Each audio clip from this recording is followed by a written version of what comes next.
Worcestershire captain Daryl Mitchell struck an undefeated 172 as the rain-ruined LV County Championship match with Hampshire at the Ageas Bowl petered out in an expected draw. Worcestershire was still batting in their first innings as the last day got underway, with them on 103 for 1 in reply to the home side's 263. It soon appeared to be all about building up batting points for Worcestershire, as Mitchell and Moeen Ali had very few problems early on as they continued to develop their 50-plus partnership.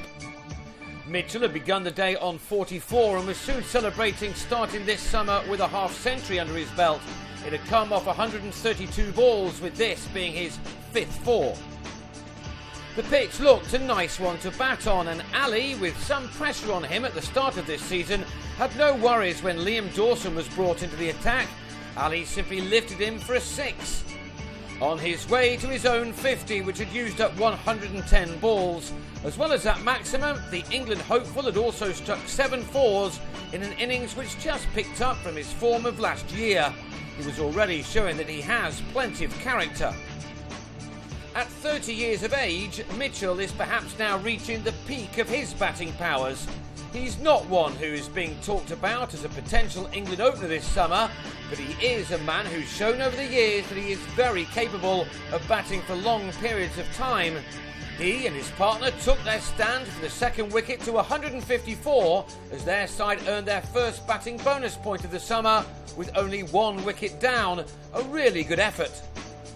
Ali had enjoyed taking on Dawson, but the bowler then got his revenge 20 minutes before lunch as another attacking shot brought about the batsman's downfall, having made 69.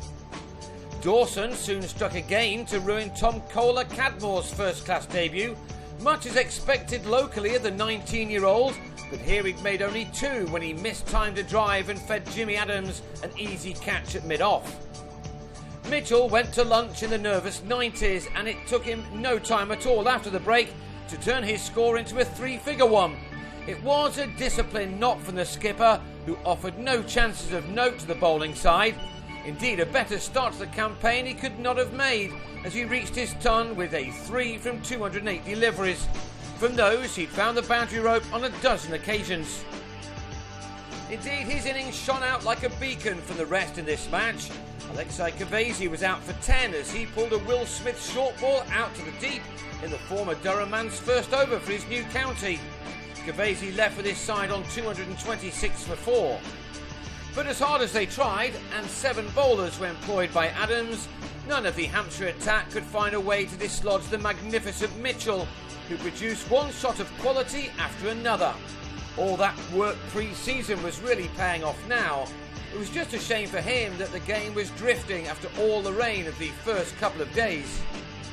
Mitchell had helped his side into a 16-run lead by the time that he lost his latest partner, Ross Whiteley, who'd made 23 of a 53-run partnership when he chipped Sean Irvine tamely to Adams.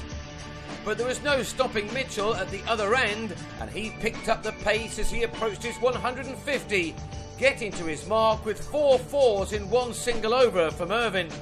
These strokes showed not only how well he was seeing the ball by now, but also his confidence. A little nod to the bowler was followed by a powerful cut shot or an exquisite drive through the covers. This was the form of a man starting this summer right at the very top of his game. When Irvine then shifted his line, Mitchell worked him to leg to get to his 150 with his 21st boundary from his 281st delivery. His first 50 had occupied 132 balls, his next 100, 149. They are about the perfect figures for a man who came out to face the new ball at the outset. A third batting point had been secured by the time that Worcestershire lost Ben Cox. On 8, he was trapped in front by Matt Coles, a man who kept charging in throughout. And the former Kent man was rewarded for his efforts, as he also had Gareth Andrew legged before for a duck just 4 balls later. None of this concerned Mitchell though, who looked as if he could have batted on for days. He was still there as the game moved into its final session. His next target was the 350, and some lusty blows from Jack Shantry ensured that Worcestershire got to that mark in plenty of time. Once it was reached in the 106th over, Mitchell declared to end his own innings on 172 and denying himself the chance of making it to a double hundred before the close. He did instead give his bowlers a run out, and Ali ensured that this game was a miserable one for Michael Carberry, who edged a turner from Ali to who else but Mitchell. Carberry was gone for 6, having made a duck in the first innings. Adams and Dawson then batted out the remaining time to end on 27 for 1. Both sides will be happy enough to have some early points on the board. Hampshire took 9, while Worcestershire managed 12. They head home to take on Kent from Sunday, while Hampshire travel to Bristol to meet Gloucestershire.